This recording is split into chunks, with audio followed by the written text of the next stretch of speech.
We're in Manhattan today, and we're joined by Justin Gilpin, who is the head of the Kansas Wheat Office, and we're in Manhattan at the Wheat Innovation Center. So, Justin, thanks for joining us this morning. Always great to have you here at the Innovation Center, Brian.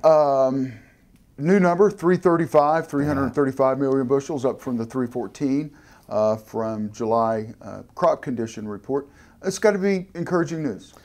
Well, it is. It is. There's definitely, as harvest progressed this year, there were some areas where things were much improved on where we thought they would be in April. And I know you spent a lot of time back at the first part of May and talking with members of the Wheat Quality Council's Hard Red Winter Wheat Tour and the different things that they were seeing on that crop tour. But this crop went through so many challenges, from freeze damage to drought conditions to the disease pressure that we started getting, and then all the rains right at harvest time, that there was just a lot of ups and downs.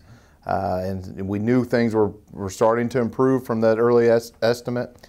Back in May, the estimate was below 300. It inched its way up to the 314, and then the July number came out at 335 million bushels for the state of Kansas, which is, all said and done, it's probably about an average crop. If we would come in about those yield numbers, there's a chance it may come down just a little bit because we may have lost some bushels due to some disease pressure and rains right at the end, and so the final August number may be revised a little bit lower, but we'll see. But certainly ended up a lot better than what prospects looked like they were going to back in coming out of dormancy in April. Well, not only that, coming out of 2014, harvest out of 2014, which was a drought-plagued harvest to begin with, we're probably pushing 70+ million bushels ahead of last year. Right, that's correct. And when last year when we had the 246 million bushel production for the state of Kansas, it was the lowest production we'd had in almost 30 years for the state of Kansas. So having, a banker back early on told me one time that farmers can handle a drought. What they don't want to handle is back-to-back droughts, and so that's what we were kind of faced with, maybe coming out of dormancy in April. And so how things changed so dramatically,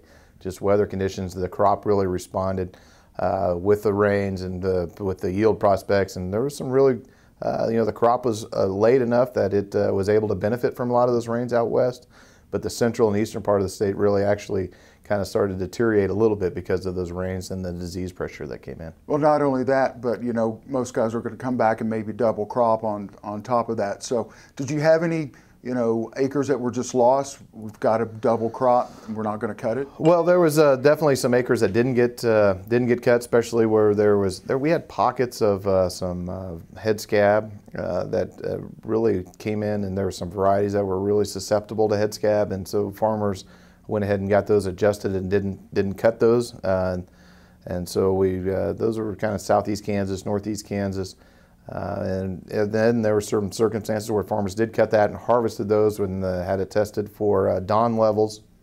The DON levels came in high enough that there was some pretty hefty discounts, and so unfortunately some farmers had to submit a lot of that through the RMA process, and hopefully can recoup some of those losses through crop insurance. But all in all, when you think about those pockets, we had the challenges with some head scab, challenges with some drought, challenges with freeze. With knowing all of those things, those challenges that we had to come out with a somewhat average crop, I think that's something that we ought to be pretty thankful for. Perfect. We're going to take a quick break, and when we come back, we're going to talk about what you should be doing coming into planting again this year. You're watching Kansas Ag Report. We'll see you in just a minute.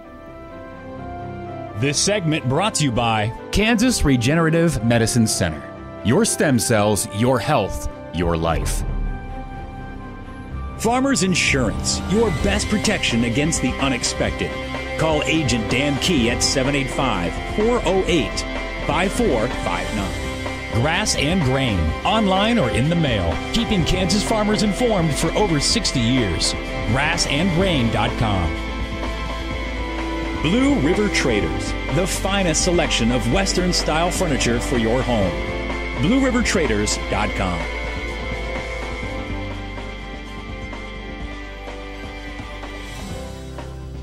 We're in Manhattan today. We're at the Kansas Wheat Innovation Center in Manhattan. We're joined by Justin Gilpin. So, Justin, before we went to break, we were kind of talking about this year's harvest. Let's kind of jump forward 6 to 8 weeks from now. What should guys be thinking about? Well, certainly coming off a year like we had this year, where we had as much disease pressure and challenges that were coming in right off of harvest time, I think it's an opportunity for guys to be able to look back at their variety selection, really evaluate the yield performance trials. I mean, this crop had about everything thrown at it, right? So you're going to be able to gauge how stripe rust resistance was, leaf rust resistance, how crops or some varieties perform better responding from droughts and freeze, and being able to make that selection for this coming year. We did have an issue with some flag smut being identified in some counties. Flag smut's an issue that can be treated with fungicide treatment and seed treatment, and of course you're going to see a lot more encouragement of Kansas using more certified seed and using seed treatments for this year, and I think that's something that's just going to become more and more encouraged from extension and crop advisors and farmer grower associations, just because of management practices. I think it's a way that we can help alleviate some of these challenges, this disease pressure, but then also try to use best management practices to get the most out of their yield. Well, in the long run, I think certified seed's probably the best direction to go. As you know, we've talked with Darrell several times about certified seed, so we want to make sure we're using that. I think it's a step in the right direction for the Kansas wheat industry. Perfect. Justin, thank you for your time today. Always great to see you, Brian.